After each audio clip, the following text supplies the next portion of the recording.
Welcome to Rashmi's रसोई।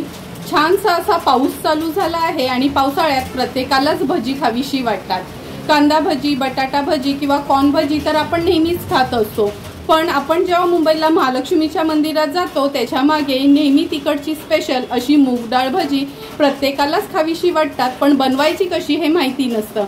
म्हणून मुद्दामच खास मी तुमच्याकरता Mahalakshmi special अशी ही मूग डाळ भजीची रेसिपी घेऊन आली आहे। त्यासाठी हा व्हिडिओ तुम्ही शेवटपर्यंत बघा आणि माझ्या चॅनलला लाईक, शेअर आणि सबस्क्राइब करा। आज आपण मूग डाळीची कुरकुरीत अशी भजी बनवणार आहोत। त्यासाठी वाटीभर मूग डाळ घेतली आहे। ही अशी पिवळी मूग डाळ असते। आपण ही स्वच्छ धुवून 1-2 तासासाठी भिजत ठेवली आहे। मूग डाळ भिजायला काही जास्त वेळ लागत नाही, तुम्ही तासभरासाठी भिजवून घेतलीत तरी चालेल। आता ह्या मूग डाळीतलं सर्व पाणी आपण काढून घेऊया। हे बघा, हे असं स्ट्रेनर घेतलं आहे, ह्याच्यावर आपण ही मूग डाळ काढून घेणार आहोत, म्हणजे मिक्सरला लावताना थोडंही पाणी राहणार नाही। एक 10 मिनिटासाठी तरी आपण ही डाळ अशीच ह्या स्ट्रेनरवर ठेवणार आहोत।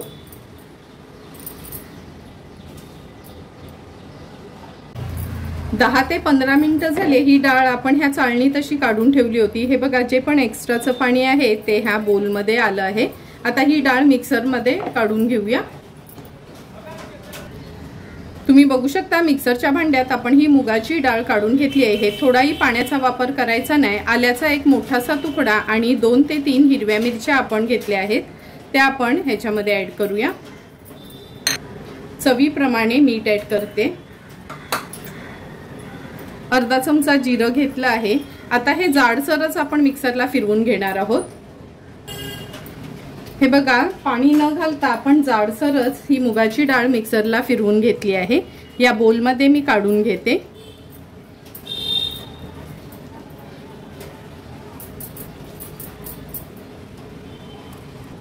ही बघा, ह्या बोलमध्ये आपण ही मुगाची डाळ काढून घेतली आहे।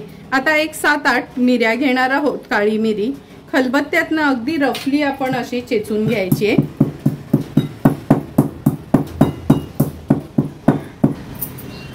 हे बघा, चेचलेली ही काळी मिरी ह्याच्यात घालते। असं खूप फाईन करायची नाही, अशी जाडसरच ठेवायची आहे। कोथिंबीर घालूया थोडीशी ह्याच्यात। आता व्यवस्थित आहे ना, हे आपल्याला फेटून घ्यायचं आहे, म्हणजे एक 2 ते 3 मिनिटासाठी तरी व्यवस्थित आपण हे फेटून घेणार आहोत। हे बघा, आपण व्यवस्थित फेटून घेतली आहे। मगाशी पिवळी दिसणारी डाळ थोडासा त्याचा लाईट येलो कलर झाला आहे। आता ह्याच्यामध्ये पाव चमचा हळद घालूया। हळद ऍड केल्यावर व्यवस्थित आपल्याला मिक्स करून घ्यायचे।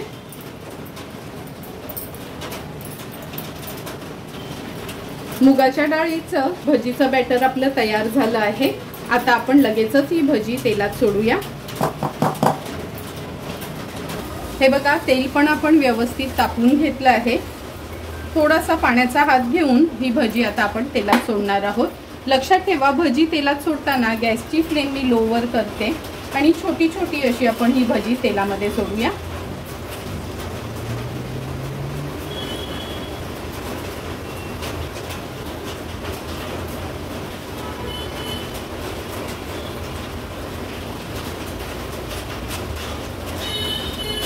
ही मुगाची भजी नॉर्मली लहान लहानच असतात, म्हणून मी अगदी हे बघा छोटी छोटीशीच या तेलामध्ये सोडते।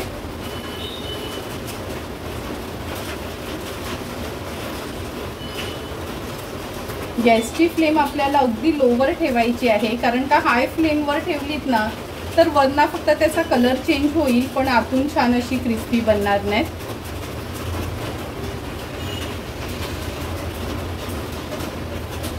ही बघा, ही भजी आपण तेलावर सोडली आहे। लगेच ह्याला हलवायचं नाही, अर्ध्या ते 1 मिनिटासाठी ह्यांना असंच होऊ द्यायचं आहे। अगदी अर्धाच मिनिट झाला आहे। हे बघा, काही भजी वरती आली आहेत। आता ही भजी पण हलवून घेऊया। तुम्ही बघू शकता, हे बघा किती सुंदर अशी ही भजी दिसतात। आता एक 7 ते 8 मिनिटासाठी लो फ्लेमवरच सुरुवातीला ही भजी आपल्याला व्यवस्थित तळून घ्यायची आहे। कंटिन्यू असं स्टर करत ही भजी आपल्याला तळायची आहे, म्हणजे सर्व बाजूनी ही भजी व्यवस्थित शिजली जातील। 4 ते 5 मिनिटं झालेत आपण लो फ्लेमवरच ही भजी अशी पलटून पलटून तळून घेत होतो। आता गॅसची फ्लेम आपण मीडियम टू हायवर ठेवायची आहेत आणि मीडियम टू हाय फ्लेमवर 1-2 मिनिटासाठी ही भजी छान तळून घ्यायची आहे। तुम्ही बघू शकता 1-2 मिनिटं झालेत मीडियम टू हाय फ्लेमवर ही भजी आपण व्यवस्थित अशी पलटून पलटून तळून घेतली आहे। छान गोल्डन ब्राउन कलर पण त्याला आला आहे। आता ही भजी आपण हाय फ्लेमवर ना अशीच काढून घेणार आहोत। लक्षात ठेवा कधी तळणीचा पदार्थ असतो जरी आपण लो फ्लेमवर वगैरे तो तळून घेतला तरी काढताना ना हाय फ्लेम करून मिनिटभरासाठी असं पलटून घ्यायची आणि मग काढून घ्यायचं, म्हणजे ना ते जास्त ऑइली होत नाही। व्यवस्थित तेल मी निथळून घेते आणि ह्या स्ट्रेनरमध्ये मी ही मूग डाळ भजी काढून घेते। तुम्ही बघू शकता अगदी सुंदर अशी आपण महालक्ष्मीला गेल्यावर नाही का मूग डाळ भजी घेतो, सेम त्याच पद्धतीने ही भजी आपण तयार केली आहे। आता हा स्ट्रेनर मी असाच ठेवते म्हणजे एक्स्ट्राचं जे पण तेल असेल ते निघून जाईल आणि उरलेली भजी आपण पहिल्याच पद्धतीने करून घेणार आहोत। पुन्हा भजी करताना गॅसची फ्लेम आपल्याला लोवरच ठेवायची आहे, ते लक्षात ठेवा। आता थोडी थोडी करून सर्व भजी मी ह्या तेलात सोडते आणि अशीच तळून घेते।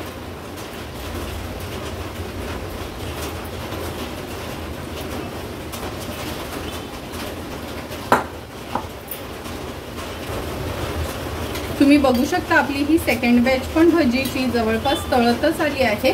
मी आता ती हाय फ्लेमवर ठेवली आहे आणि ही जी पहिला तळलेली भजी आहेत ना, हे बघा ताटामध्ये थोडंही तेल आलं नाही आणि ही भजी आता आपण काढून घेऊया। आवाजावरच तुम्हाला कळलं असेल का किती सुंदर अशी आपली ही भजी झाली आहे। आता ही सेकंड बॅच पण आपण काढून घेऊया।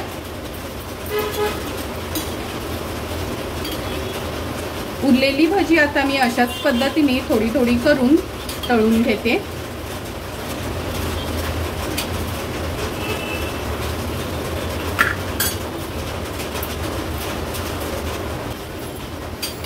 तुम्ही बघू शकता थोडी थोडी करून सर्व आपली ही मूग डाळ भजी तयार झाली आहेत। बिना कांदा लसूण काहीच न वापरता अगदी आपण मुंबईला महालक्ष्मीच्या मंदिरात जातो ना तेव्हा जी भजी खातो सेम त्याच पद्धतीने ही भजी आपण तयार करून घेतली आहे। किती सुंदर अशी ही भजी दिसतात आणि हे बघा थोडी तेलकट पण झालीत नाही, अजिबात ताटाला थोडंही तेल लागलं नाही। आता ही तयार झालेली आपली मूग डाळ भजी आपण सर्विंग प्लेटमध्ये सर्व करणार आहोत। तयार झालेल्या ह्या मूग डाळ भजीवर थोडासा चाट मसाला आपण स्प्रिंकल करूया। असा वरना चाट मसाला स्प्रिंकल केला ना का खूप सुंदर ही भजी लागतात। थोडीशी कोथिंबीर ॲड करते। व्यवस्थित ही भजी आपण मिक्स करून घेऊया। हे बघा आवाजावरनच तुम्हाला कळलं असेल का किती कुरकुरीत अशी आपली ही मूग डाळ भजी तयार झाली आहे। वरना कुरकुरीत आणि आतून अगदी दाणेदार अशी ही तयार झालेली भजी आपण सर्विंग प्लेटमध्ये सर्व करणार आहोत। तयार झालेली ही मूग डाळ भजी आपण ही चिंचेची आंबट तिखट गोड अशी चटणी आणि पुदिन्याच्या चटणी सोबत सर्व करणार आहोत।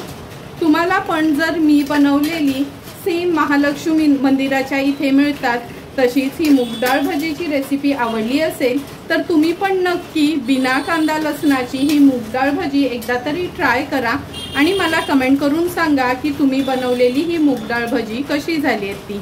जर तुम्हाला मी बनवलेल्या ह्या मूग डाळ भजीचा व्हिडिओ आवडला असेल तर नक्की माझ्या चॅनलला तुम्ही लाईक शेअर अँड सबस्क्राईब करा। Thank you for watching my video.